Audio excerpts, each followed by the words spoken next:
Welcome back to Fickle Sports. It is score prediction time. Game week 12.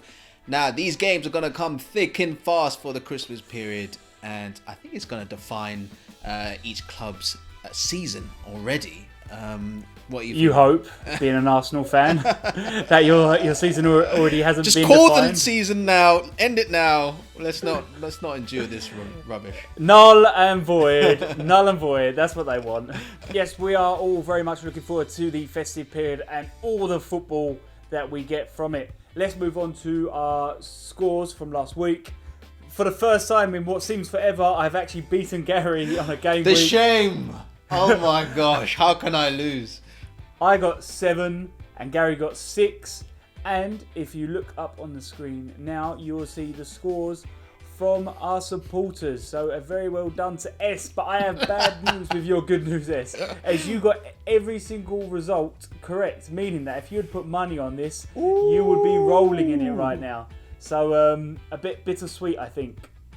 Yeah, I feel bad for S. You know, you might start lumping on money now, and you might never hit that again. So, my advice: don't go in heavy if you do. First up is Leeds versus West Ham United. That's Friday at 8 o'clock. Now, Leeds, I think they did so well to take the lead against Chelsea. It was a great through ball in for Bamford, who expertly rounded the keeper and slotted it home.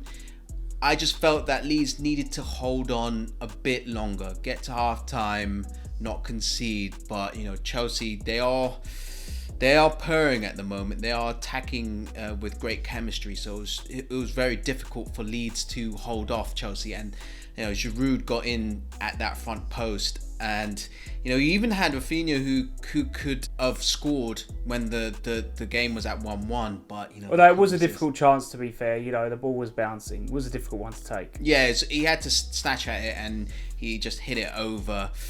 But yeah, what did you think of the Poveda incident? You know, he did wrongly say now didn't go down.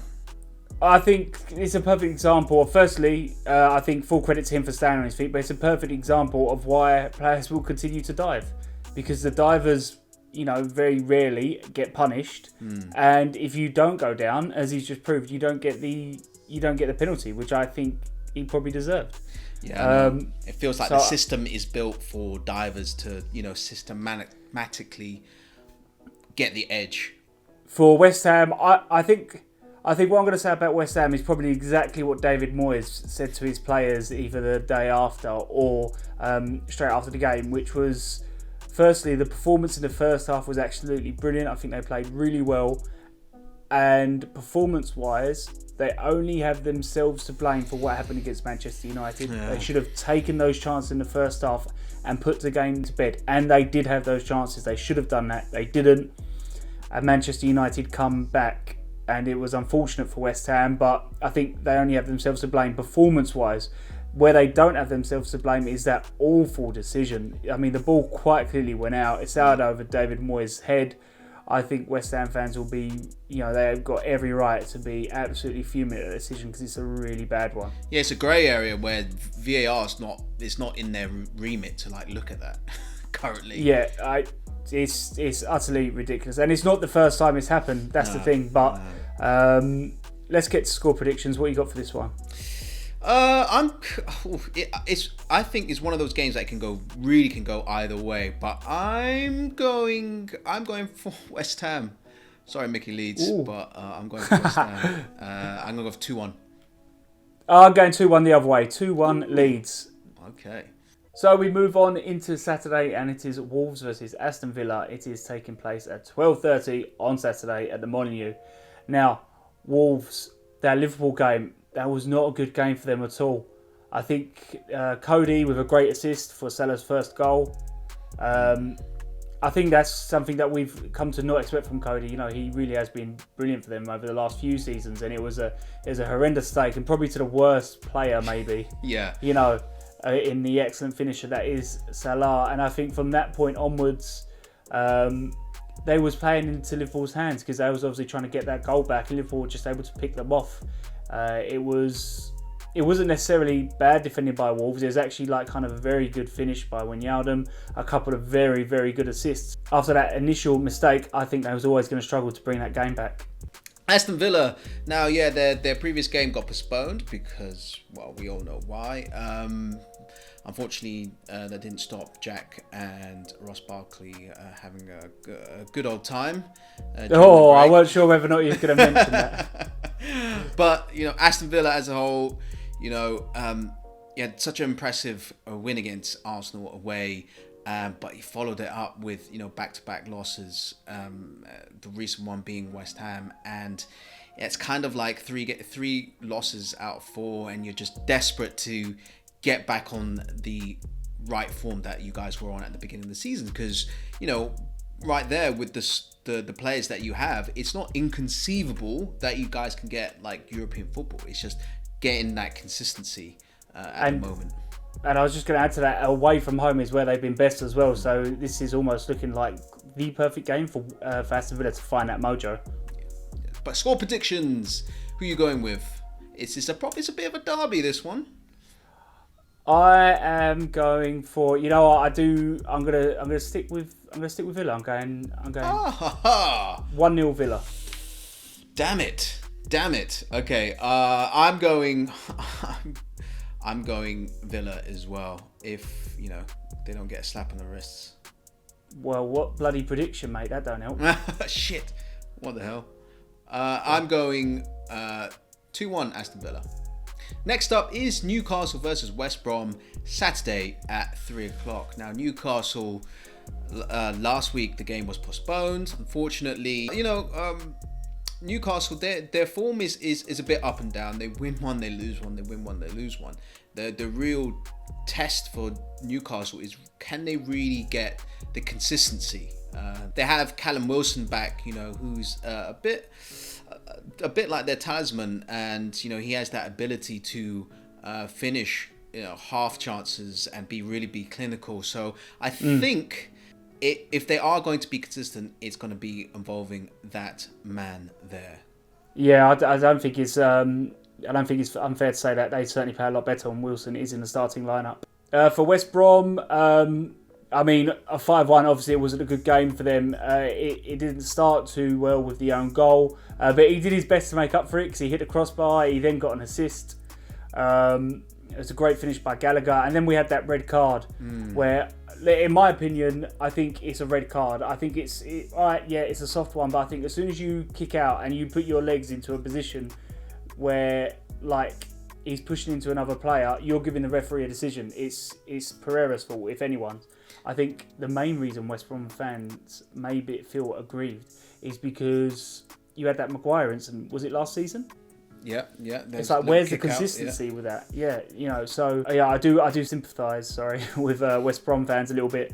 And I think as soon as that red card happened, I think essentially it all went to shit. I think Palace stepped up a few gears. They had Zaha back and he was playing really well. And I think West Brom really struggled to contain Palace once they went a man down. It was an uphill battle which they really struggled with. I think they were fine. It's just that Zaha, it was a great goal, so it kind of broke their motivation to defend extra hard. Score predictions. What is your score predictions for this one, Gary? I'm going West Brom. I think they'll be motivated to get a scalp against Newcastle, and like you said, Newcastle haven't been able to train. They've rested up, but they haven't been able to train. So I'm going 2-0 West Brom. Ooh, I'm going 1-0. No, you know what? I'm going 3-1 Newcastle. Okay. I'm pulling it out of the bag. Don't know where that's from, but at the last second it just hit me. Plucked it out of thin air, but we'll see. So we move on to the next game in Saturday, and it is another derby. Hopefully it serves up a more entertaining game than the North London derby did last weekend. It is Manchester United versus Manchester City, and it is taking place at 5:30 at Old Trafford. Now, Manchester United, I don't know what it is with this club. But you know what? I can't think of another club who plays so shite. And it really is quite dire in that first half. And then they come out in the second half and they're a different team. They're the best team in the world.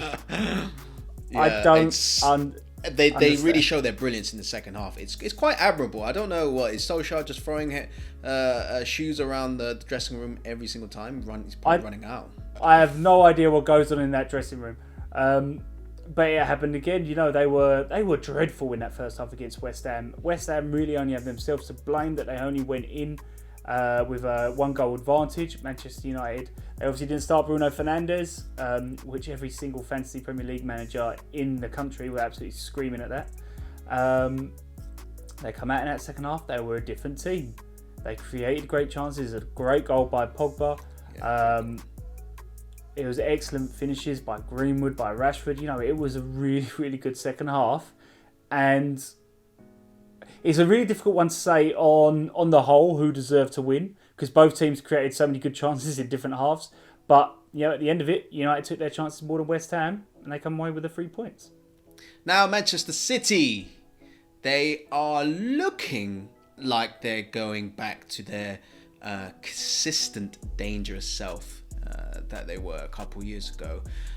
Because so far this season, and a lot last season, they'll win 2, lose 1, and it just wasn't enough for their lofty aspirations. You know, Sterling came back, you know, with a bang. Like looks like he's back to his very dangerous self. And Kevin De Bruyne, wow, it must be boring to hear, you know, Kevin De Bruyne running the show constantly, because he's just. Not if you're a City fan. No, but they want to hear it every week. Like you just come to expect it, just because he's just that good. He just finds pockets of space, and he mainly uses his brain more than like anything. And you know, he really ran that game, and you know exercised his demons with that penalty as well, which was really good. So like I feel maybe like Manchester City are back to their very, very dangerous, consistent self. What's your score prediction? I am going for 2-0 City.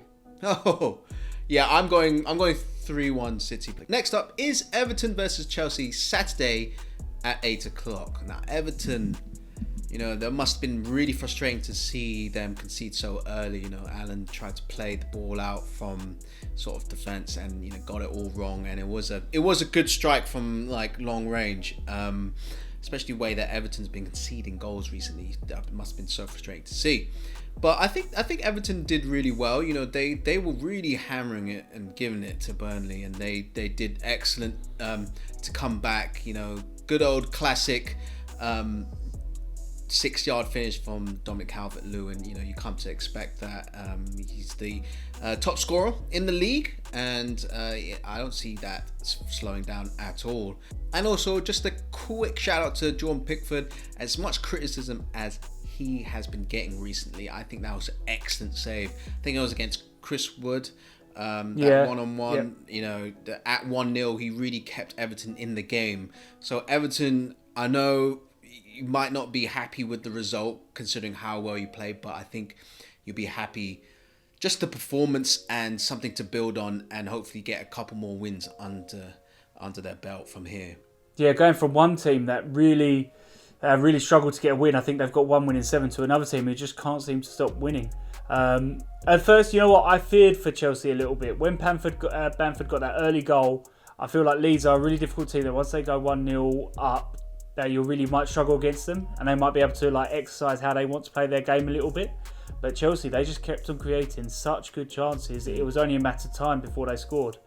Did you know Chelsea's XG for that game was 4.9 compared to Leeds 1? I mean, yeah, it definitely looked like that. I just think with Chelsea, their build-up play is good, and they've got such dangerous players that, you know, opposition defenders always have to pay attention to, which creates space for any other Chelsea player to go in and behind. And I think Chilwell as well, he's really benefiting off of that as well. I think the thing with Chelsea, the thing that Chelsea fans will be really happy with is they get goals from everywhere. If you look at Giroud's, Zuma's and Pulisic's goals, all of them were 3 different types of goals, and they were able to create chances for each of them and score each of them. Now, score prediction. It's a tough one. I don't know. I can't look. You know, Everton used to be the bogey team for Chelsea, but I'm going to completely ignore that and go for 3-1 Chelsea. Yeah, my mind says Chelsea, but I just, you know, there's a random slip up here, and I think I'm gonna go 1-1. So we roll over into Sunday, and the first game of Sunday is Southampton versus Sheffield United. It is taking place at midday at St Mary's. Now, Southampton, in their game against Brighton, they did manage to get away with all 3 points. I would say Brighton was I think they were just about the better team, but both teams had really good chances to score, and they didn't take them. And there was, of course, there's two ridiculous penalty decisions. One being Ward-Prowse with a high five to the ball, which was crazy. But he recovered a little bit with the assist for Southampton's first goal. And Gary, what's your thoughts on that second penalty for Southampton? I thought it was harsh. Yeah, well, I just didn't think it was a penalty. I think I always go by contact, the initial contact, and that was outside of the box. So, you know, the foul going into the box, but not a penalty for me. But, you know... We might have to check what the actual rule is, maybe. But I agree with you. It started on the inside and it finished on the outside, and I don't know where the referee kind of draws the line. But do you not think, as a fan, with VAR going so crazy, I literally do not care if I deserve it or if it was correct or not. I will take any penalty. Yeah, every single Southampton fan, listen to this, watching that game, every single one of them, they will take it, because you can guarantee that at some point, if it hasn't already happened, VAR will fuck them in the arsehole. So I think, you know, they might, Brighton fans might not be happy about it, but I think Southampton fans, they'll take that and the 3 points, and I look forward to the next game. Right, expect VAR coming up on Pornhub soon, Southampton fans. Sheffield United, that is quite a heartbreaking loss. That is quite a heartbreaking loss to lose right at the last minute, because that would have been such a good result if it were to stay 1-1. You have to admit that Leicester were looking pretty feisty. They did deserve their win because they were creating a lot of chances. And it was just that lack of concentration, just lose the ball in midfield, and it's just a slip through ball into Vardy. That man is he's a busy man. He is peeling off and running at your defence all the time. It's difficult. It's difficult. I was just about to add to what you said there and just say, out of all the players in the Premier League, the one man you probably don't want running in on you is Jamie Vardy. It's probably him, Son, maybe Aguero. You know, all of them such lethal, and you've given it to one of the worst players that you could give it to in those situations. And Chris Wilder said it right. This isn't League One. This isn't League Two. This is the Premier League. Like, if you make wrong decisions and do any mistakes, you're gonna get punished. But back to form. McBurney got a goal, and if you're gonna get yourself out of this mess, you need McBurney to get on the score sheet consistently. So there is positives. What's your prediction for this one? I still am going to go with Southampton win 2-1. They got Vestergaard, who's the absolute tree, scoring all the time. So I'm going to go with Southampton. Yeah, especially with Ings being back, I'm going for 3-1 Southampton. Next up is Crystal Palace versus Tottenham, Sunday, 2:15. And at Crystal Palace, I was very impressed by Crystal Palace. To be fair, the Pereira red card had a very big bearing on that game against West Brom. But at the end of the day, it's still difficult to break down 10 men who are obviously going to defend quite deep. And it was unlocked by the brilliance of Zaha. You know, that finish was immaculate into the right side of the goal. And exactly what they've been missing as well, isn't it? Yeah, so they had a period without Zaha, who had to self-isolate, and they really struggled. But him being back in the team, and Eze as well being back playing together, a shout out to him, because every time he gets the ball, he wants to take on every single player, and the opposition defenders just have to commit to him and try and take him out, but they just can't get near him. And I was super impressed. And Crystal Palace, even in the end, Benteke got in amongst the goals. He had a bit of a field day, so that was super impressive by Crystal Palace. Yeah, for Tottenham, Gary, in the North London derby. Let's cut this out right now. I hope your ears are open for this one. No, it was a brilliant display by Tottenham. It's this Mourinho X kind of Tottenham way, where it's ridiculously quick transitions and a very stubborn defence. And full credit to Arsenal. I very much respect the majority of the Arsenal defenders paying attention to social distancing when Son was running in on them. I think I respect that game. But it looked like they were just backing off to the edge of the cliff and were like, "Oh, let's keep going. Let's keep going." In all seriousness, I think the two teams that we've seen so far this season both turned up. I know Arsenal fans would have been hoping that a different Arsenal turned up, but unfortunately it was the same Arsenal. They didn't create a lot of chances, whereas Tottenham, they technically created like kind of fewer chances, but they created better chances, and the chances they did create, they took. And defensively, they were brilliant. Regardless of how much possession Arsenal had, Tottenham never looked like they was going to concede. Okay, but score predictions. What do you think? Can this Mourinho loving last any longer? I think so. I'm going for a 1-0 Tottenham. 1-0. Okay. Jesus. I'm going to go 3-1 Tottenham. I think. Yeah, they're on form. They're confident. Next up is Fulham versus Liverpool. It's happening at 4:30 on Sunday at Craven Cottage. Now, Fulham is really difficult to try and pick some positive for Fulham after the performance / result against Manchester City, but I do have sympathy for them because I think they come up, as you said earlier, they come up against a resurgent Man City, and it was 4 minutes on the clock and you had that great pass by De Bruyne and Sterling finish, and I think if you go 1-0 down City that early, it is always going to be such a hard game for any team. I think Fulham just really struggled to get into the game at all, and ended up conceding that penalty. I don't think it was a particularly great performance. I did see some people calling out Scott Parker for his tactics in that game. Yeah, but at the end of the day, they're severely outgunned. So it's a 3-1. I don't think Fulham should be that upset about that loss. It's just no. I think it's unfair on Parker. I do, because I do think City against any team in the Premier League, if they turn up, they are beating you, and probably by more. So I think they're being a bit harsh on Scott Parker, but he might want to prepare for that again because it's not exactly an easy challenge coming up. Yeah, they've got a massive test against Liverpool as well. And Liverpool, they just look like such a well-oiled machine. I love that goal that Mo Salah scored, off of Cody, who tried to chest it down, and he snuck in behind him and scored. It was just adds to the genius of Mo Salah, I really feel. And Ronaldo as well, that's the pick of the goals for me, because that was a beautiful finish and a great counter-attack. Do you know what? If it was Mane who finished Trent Alexander-Arnold's pass, I might have had that. I might have had that down as that was a brilliant ball. Yeah, that was a brilliant ball. But I also thought Mo Salah's ball for Joe Matip, sorry. Yeah, you're offering someone. You're what? Oh my God! No, we gotta really do that again.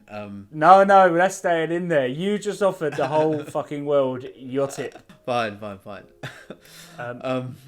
But yeah, I thought that was a great cross by Mo Salah for Matip. Undefendable. It was undefendable. Yeah, no, it's that perfect area where the defender just can't get there, and it's just like there's a few contenders for players of the season so far, and Mo Salah is right at the top for me. And Liverpool, they finally got on the right side of VAR, with Cody diving in the box and that getting overturned.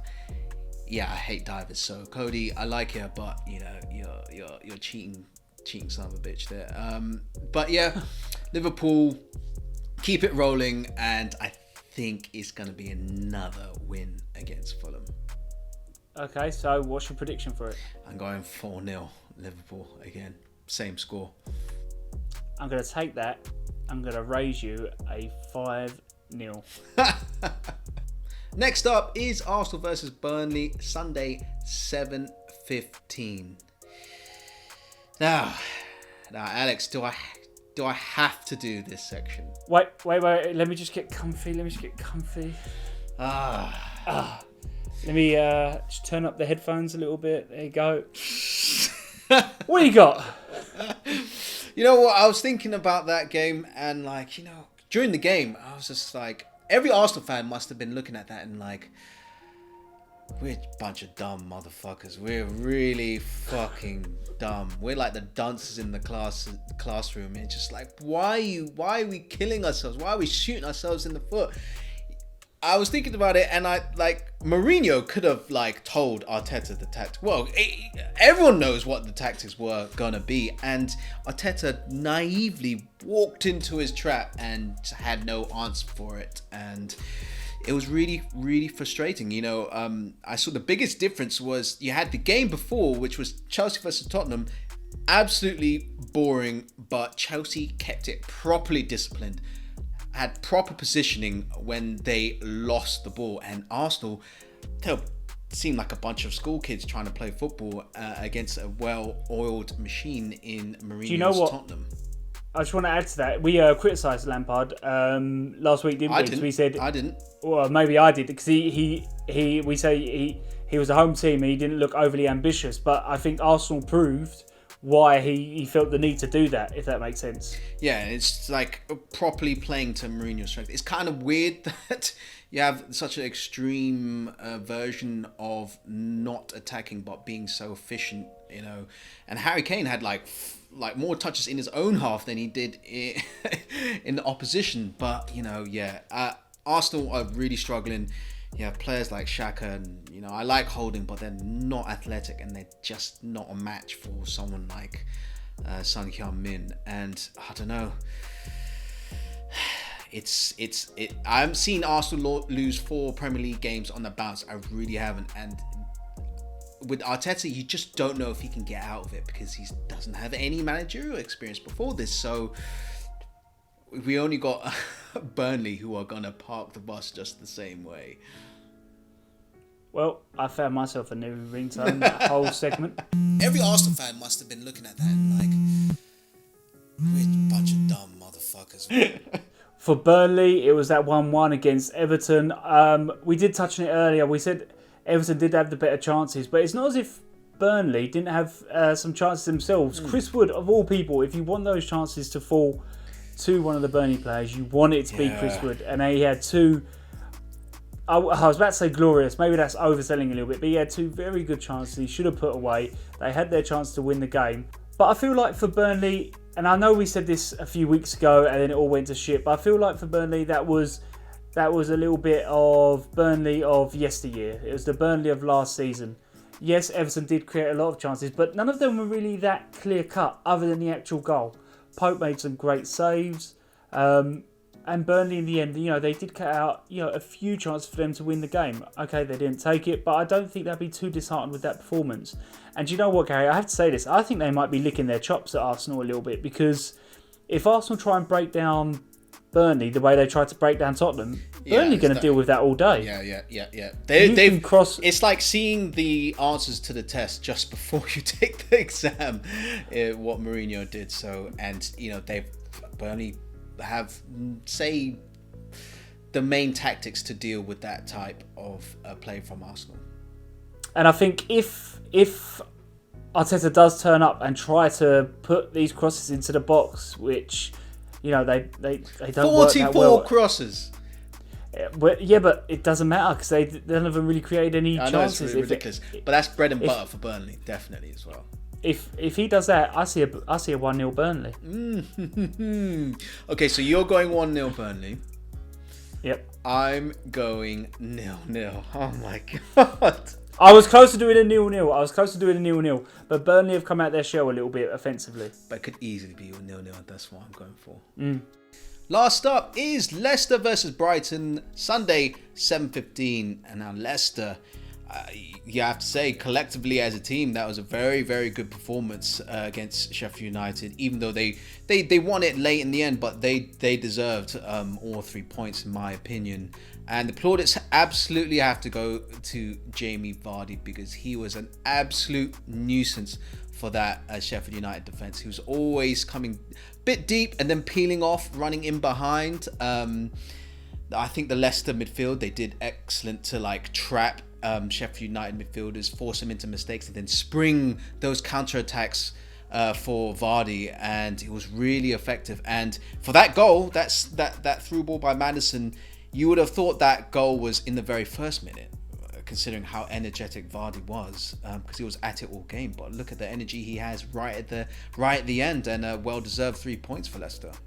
Like a fine wine, or maybe a WKD for James Vardy, but he seems to only be getting better with age. Don't forget the skills. Yeah, for Brighton, you know what, right? Brighton I think they're very quickly becoming my kind of second team, the team I hope to do well in the Premier League. And it's because I watch their football and they play good football, they play well, but I find myself time and time again saying they put in a good performance, but they just did not get the result that their performance warranted. And I'm going to say it again, I think they were a better team against Southampton. There wasn't loads in it, but I think Brighton just about created the better chances, and they should have scored more goals than when they actually scored. A draw would have been, a little bit fair, and a win would have, a draw or win would have been a lot fairer to Brighton than a loss was. But I find myself saying it time and time again, and they really, really do now. I know they do get a good result every now and again, but they need to consistently get the results that their performances warrant, because it could end up being a slippery slope for them if they don't start getting it. Score prediction. I don't know. I want to. My heart's telling me Brighton. As I say, they have that underdog feel to them now. Say Brighton, please. But I think I'm going to go Leicester 2-1.